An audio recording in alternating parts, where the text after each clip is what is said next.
Hi and welcome to State of Mind. I'm Dr. Shyam Bhat, psychiatrist and physician, and this is the podcast about everything to do with the mind. As a psychiatrist and, as a person, I'm deeply interested in human transformation. What is it that makes us who we are? How can we understand what we are not? And how can we gain mastery over the mind, which means the software that is controlling our lives? So, thank you for being a part of State of Mind. And as always, I appreciate all the support, all the comments and questions. And of course, I'll answer all the questions you have. So go ahead and continue to comment on the videos. I'm going to take a question that I was asked by Archana, one of our listeners, last time. And her question, essentially, she said that when she goes out to a party or a social situation, she doesn't feel comfortable. So she comes home and she starts worrying about how that conversation or how that party went. If someone has ignored her, she thinks about that for a long time, and it makes her really feel bad, and she can't stop thinking about it. Now, Archana, I'm going to address this problem, but I want to address it at the level that it deserves, which is deeper. I could tell you that this is social anxiety and that the way to get over it is to keep going out and meeting people and slowly understanding how to communicate and so on. And of course, those are very important. And I'm going to talk about all those practical kind of pointers in a subsequent video. But first, I want to address the essence of this question, which is this. You feel bad when you go out and when you're interacting with others and when they are looking at you and judging you in your mind. So the real issue is about yourself, how you feel about yourself, and what you want to get out of encounters with the other, with the world. Now, I know that sounded academic, and I keep getting criticism sometimes about these videos that, listen, make it simple, or rather simpler, I guess, but I have great respect for my audience, and I think, we do want to understand it deeply. So, what does this mean? This means that when I ask, who are you, right? What comes to mind? So you might say that I am, you might say your name.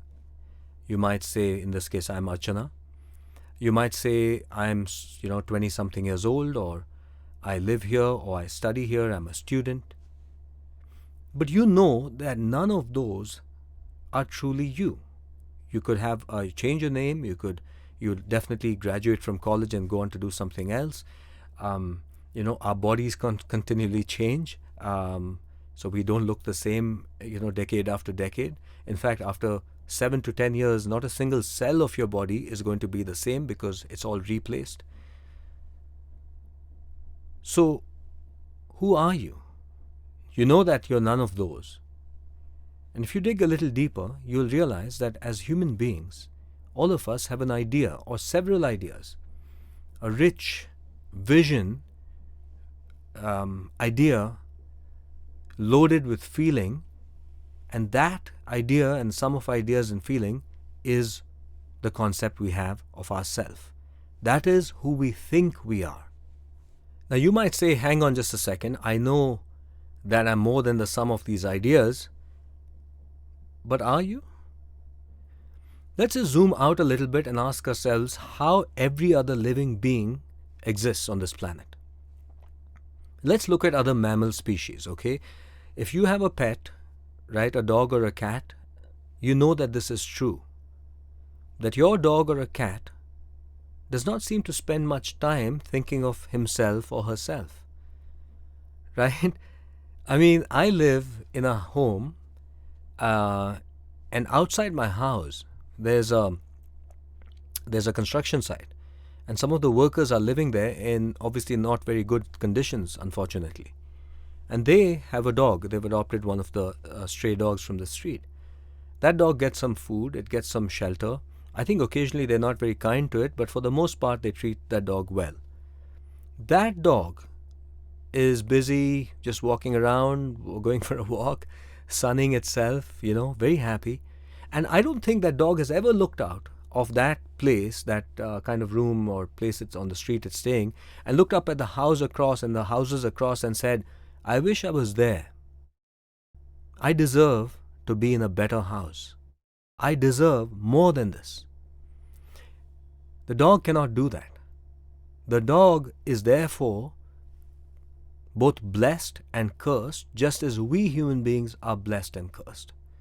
The blessing of every other animal species is that it does not have a rich narrative about the self. They scarcely know their self. In fact, until recent years, we even thought as scientists that they don't have a sense of self at all. That is being questioned a bit, but nevertheless, if they do have a sense of self, it's very in the moment. The dog, the cat does not have a rich sense of history. They cannot compare who they are with who they can be. They cannot compare who they are with who they might be. And they can never quite understand pick up on nuances of subtle social behavior. Although they are very sensitive to emotion, they are sensitive primarily at the level of survival in terms of their of basic things like, am I physically okay, and am I, not hurt, not traumatized, have I got enough food to eat, that kind of thing. So that's their blessing, that they are free of the overwhelming burden of the ideas of the self that traumatizes every single human being who is alive today. Their curse is that they cannot change their destiny, that they don't have the capacity. That dog cannot get out of that house and do something in order to make its life better. It cannot do that. But what we got as human beings is a unique brain that is unprecedented in evolution. It's never been seen before, obviously, you know that. But I think we don't appreciate just how remarkable this brain is. The products of this brain are quite remarkable because you've stopped thinking about yourself as an animal species. We are.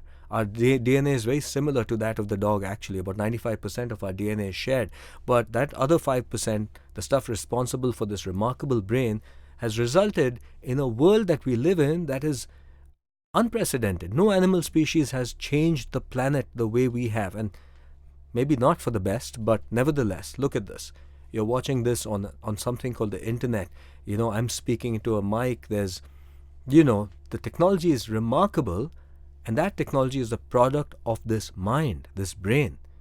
And that product, that brain that created all of these technologies and these products and gave us as a species and as individuals the power to change what we didn't like into something that we liked, is also the curse that is operating when you, Archana, go out into the party, you're talking to people, and you're wondering, what are they thinking about me? In your case, that's what's worrying you. In someone else's case, they're worrying about their job or losing their career, or in someone else's case, they're worried about a relationship. Whatever our threat, it is a threat because it attacks the story that we have in our heads, the ideas of the self that we have. And that idea of the self, depending on how fragile it is and what it's based on, it can be threatened by something as simple as a look, or someone ignoring us, someone saying something unkind, a message you get on your phone, something changing, something attacking that story, that narrative, and the brain, a part of the brain, thinks that it's an attack on us, on our very being. And just like any animal that is attacked physically, our brain gets into anxiety and panic, and we feel tense, and we get stuck in that situation. So at the heart of your question, Archana, is the idea of the self, the fact that as human beings, we all carry around ideas of the self. And if we want to change something, whatever it might be, the first thing we want to look at is, what do I think about me? What are the ideas that constitute myself? Because it is real. It is as real as the physical body, because when it goes out into the world, I don't go out with just my body, because thankfully most of us physically are safe. No, but what I go out with also is my identity, my sense of self. And unfortunately, we live in a world today when more and more people are threatened. And I actually think human beings, live the most threatened lives. And for all our progress, what we have got is a life full of chronic stress. And that's something we can change if we examine the beliefs that are guiding our lives. Now, it's not easy to look at those beliefs. It is one of the hardest things of all. And that's why I said a simple, 2-minute video won't cut it. If we want to be honest, we want to be true, and we want to dig deep, we need to take some time. It needs a lot of courage. It needs strength. It needs persistence. And that's why I commend everybody on a journey towards transformation, towards understanding themselves. That's the most courageous journey of all, a journey that few people make. Even some of our greatest explorers haven't gone within. There's an old story which I'm fond of quoting. If you've heard my talks, I use the story. Said by David Foster Wallace, the writer. It's not his story, I think, but he talked about this in a commencement address. And it's a lovely story and a profound story.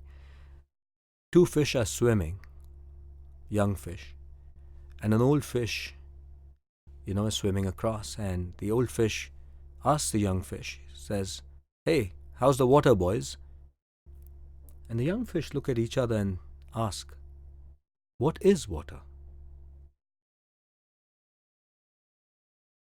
You and I, we swim in our reality. Our ideas constitute everything. Everything you're seeing is filtered through the lens of your reality. Right now, when I'm talking to you and another person, two people are listening, they're having a very different experience right now. And to see that lens, to actually see the nature of those filters is not easy. But there are techniques, there are ways that we can do it. And I would, that's what a state of mind is about. So, Archana, the first step is to first say that this is a problem that can and definitely be solved. Because in a sense, it's not a problem to be solved. It's an opportunity for me to learn something very true about who I really am and my relationship with the world. It isn't my beliefs that something has happened. I have had some beliefs. I have some beliefs now that are not true and that are causing me pain. And as soon as I break through the shackles of those beliefs, I will be free and liberated to live my full and complete life. To go out there, to be empathic, compassionate, loving, connected, and yet not caring about whether they like me or not. The only reason I will know that, I will keep an eye on that, is because I'm compassionate and I don't want to hurt them. But if I feel they're hurt or upset by something I've said, I will ask myself, what are my beliefs? What do I really believe in? What are my principles? Have I lived by them? Am I doing right? And if I am, then I will assume that reaction from the other person is their problem, not mine. And I will continue to be kind, loving, and I'll be myself with the knowledge that who I am is enough. Now, this is what will happen. That is the end result of where you will get to once we examine the self, let go of limiting beliefs, and embrace who you truly are. Thanks for listening and I guess watching State of Mind. I'm Dr. Shyam Bhat and I'll be back soon, next week, with the next episode of State of Mind. Keep your questions, comments coming, and of course subscribe to the channel. I'll see you soon.